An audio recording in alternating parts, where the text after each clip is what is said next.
मेरे बच्चे, आज जो मैं तुमसे कहने जा रहा हूँ उसे अनसुना मत करना, क्योंकि इस पर तुम्हारा भविष्य टिका हुआ है। मैं तुम्हारे जीवन के उतार चढ़ाव से भली भांति अवगत हूँ। तुम्हारे जीवन में एक समस्या के अंत होते ही दूसरी समस्या आ खड़ी होती है और ऐसा निरंतर चलता रहता है। ना ही तुम्हारी ज़रूरतें खत्म होती हैं, ना समस्याएं। यह समझ लो कि ऐसा कोई व्यक्ति नहीं जिसे बिना किसी कठिनाइयों का सामना किए या फिर बिना परिश्रम के सब कुछ प्राप्त होता हो। यह जीवन ऐसा ही है और जीवन में हर परिस्थिति का डटकर सामना करना आवश्यक है। अगर तुम कठिनाइयों के वजह से हार मानकर बैठ गए तो आगे का जीवन बिताना तुम्हारे लिए अत्यंत कठिन हो जाएगा। याद रखना, तुम्हारा सबसे बड़ा शत्रु कहीं नहीं बल्कि तुम्हारे ही अंदर छिपा हुआ है, और वो है तुम्हारा आलस और नकारात्मकता, जो किसी भी मनुष्य को जीवन में आगे बढ़ने नहीं देता। इसलिए आज से ही अपने अंदर की सारी कमज़ोरियों को ख़त्म करो। यह बदलाव लाना तुम्हारे लिए बहुत ज़्यादा आवश्यक है। अगर तुम प्रयास नहीं करोगे तो तुम्हारे जीवन की परिस्थितियाँ कभी नहीं बदलेंगी और पूरा जीवन अपने आप को और अपने परिजनों को सुखी नहीं कर पाओगे।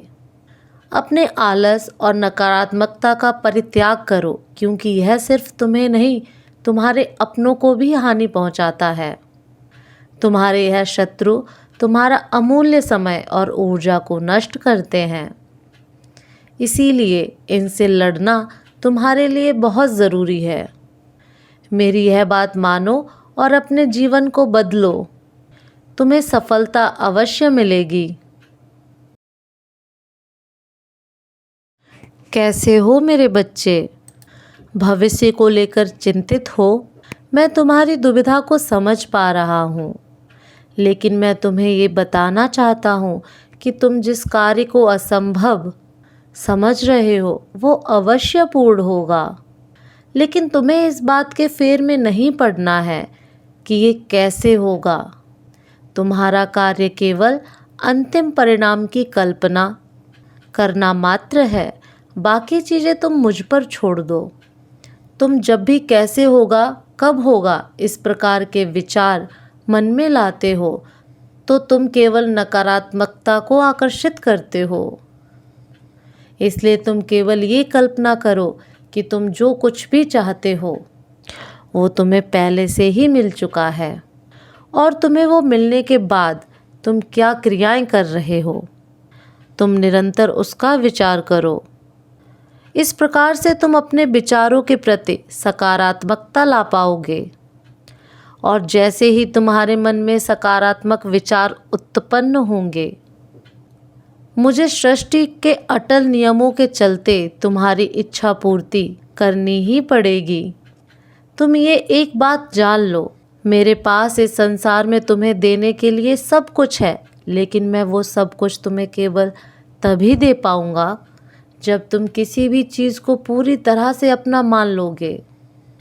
तुम्हें जो कुछ चाहिए तुम बस ये पूरे विश्वास के साथ मान लो कि वो तुम्हारा हो चुका है, तो मुझे वो चीज़ तुम्हें देनी ही पड़ेगी, क्योंकि यही प्रकृति का नियम है। तुम अपने विचारों से अपने जीवन और भविष्य की रूपरेखा तैयार करते हो, और जैसा भविष्य तुम अपने लिए चुनते हो, मुझे तुम्हारा भविष्य उसी प्रकार से लिखना पड़ता है। मैं चाहता हूँ तुम केवल धन का विचार ना करो, अपितु उस धन का तुम जो कुछ भी करोगे उसका विचार करो। इस प्रकार से तुम्हारे पास धन आने के अनेक रास्ते खुल जाएंगे। तुम मेरे अत्यंत प्रिय बच्चे हो। मैं तुम्हें सभी प्रकार की मुसीबतों से बचाकर रखना चाहता हूँ, परंतु कई बार तुम्हें मजबूत बनाने के लिए तुम्हारे रास्ते में मुसीबतें डालनी पड़ती हैं, ताकि तुम अपने अंदर आत्मविश्वास ला पाओ। तुम्हें जितना दुख मिला है उससे कहीं ज़्यादा संपन्नता मिलने वाली है, इसलिए खुश रहो और खुशियाँ बांटो। मेरा आशीर्वाद हमेशा तुम्हारे साथ है। मेरे अगले संदेशों की प्रतीक्षा करना। ओम नमः शिवाय।